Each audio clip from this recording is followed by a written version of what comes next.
नमस्कार। चलिए आज चलते हैं भारत के दिल में और वहां से निकालते हैं एक ऐसी कहानी जिस पर वक्त की धूल जम गई है। एक कहानी जो वीरता, प्रेम और सम्मान की एक जीती जागती मिसाल है। ये कहानी है सोनभद्र के शेर वीर लोरिक की। सोनभद्र, जरा सोचिए, विंध्य और कैमूर की पहाड़ियों के बीच बसी हुई एक जमीन, जहां कहते हैं आज भी हवाओं में बहादुरी के किस्से गूंजते हैं। बस हमारी कहानी की शुरुआत भी ठीक यहीं से होती है। तो सवाल ये उठता है कि आखिर ये वीर लोरिक थे कौन?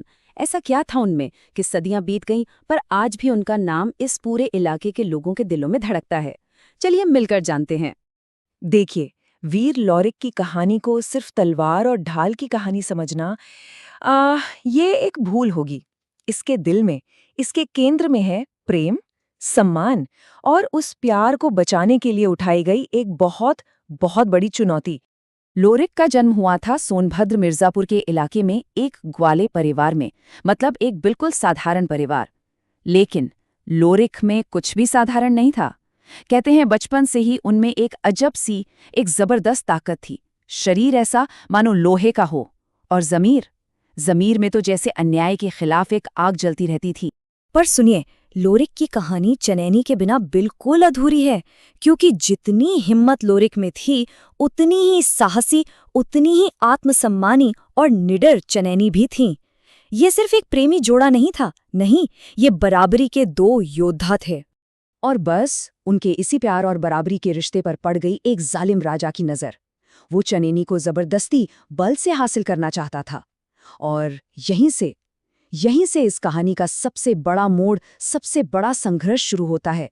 तो अब जब बात प्यार और सम्मान पर आ गई थी, तो लोरिक के पास सिर्फ एक ही रास्ता था, विद्रोह का। और उन्होंने वही चुना। और ये कोई छोटा मोटा विद्रोह नहीं था, ये एक ऐसा विद्रोह था जिसकी मिसालें आज तक दी जाती हैं। सोचिए जरा, लोरिक ने किसी बड़ी सेना के आने का इंतजार नहीं किया, कोई मदद नहीं मांगी, नहीं, उन्होंने अकेले ही उस जालिम राजा और उसकी इतनी बड़ी फौज को ललकार दिया। और इसके बाद जो हुआ, सोनभद्र के उन्हीं पहाड़ों और जंगलों में एक भयंकर, एक घमासान युद्ध छिड़ा।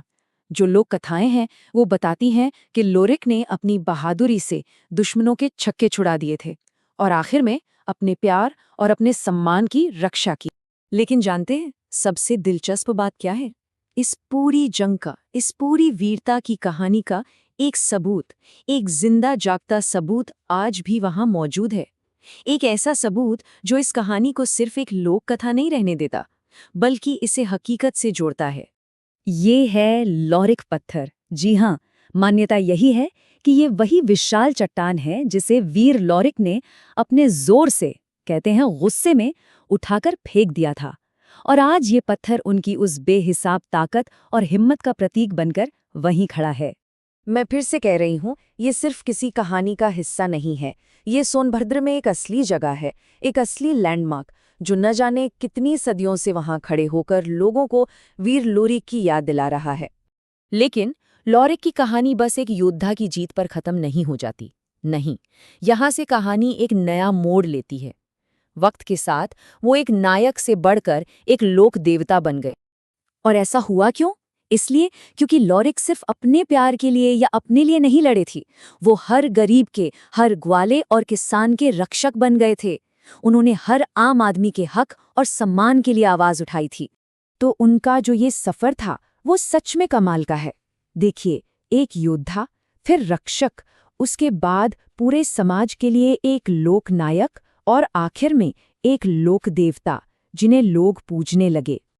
और शायद सबसे खूबसूरत बात तो ये है कि ये विरासत, ये कहानी सैकड़ों साल बाद भी खत्म नहीं हुई है। ये आज भी जिंदा है, हमारे बीच यहीं सांस लेती है। आज भी अगर सोनभद्र और उसके आसपास के इलाकों में जाएंगे तो वहां लोरिकायन नाम के लोकगीत गाए जाते हैं।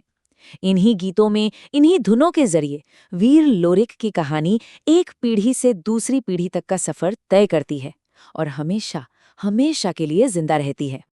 तो आखिर इस पूरी गाथा से हम क्या सीख सकते हैं? शायद यही कि अपने प्यार के लिए लड़ना जरूरी है, अन्याय के सामने कभी सिर नहीं झुकाना चाहिए और अपनी मिट्टी, अपने लोगों की हमेशा हिफाजत करनी चाहिए। एक बहुत अच्छी बात कही जाती है कि जब तक लोरिक की गाथा जीवित है तब तक इस धरती का स्वाभिमान जीवित है।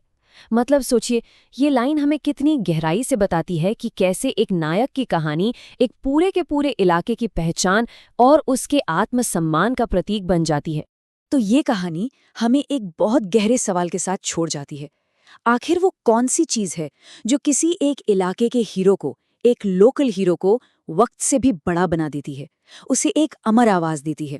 क्या वो सिर्फ उसका साहस है, उसका बलिदान, या फिर वो आदर्श, वो मूल्य जिनके लिए वो इंसान जिया?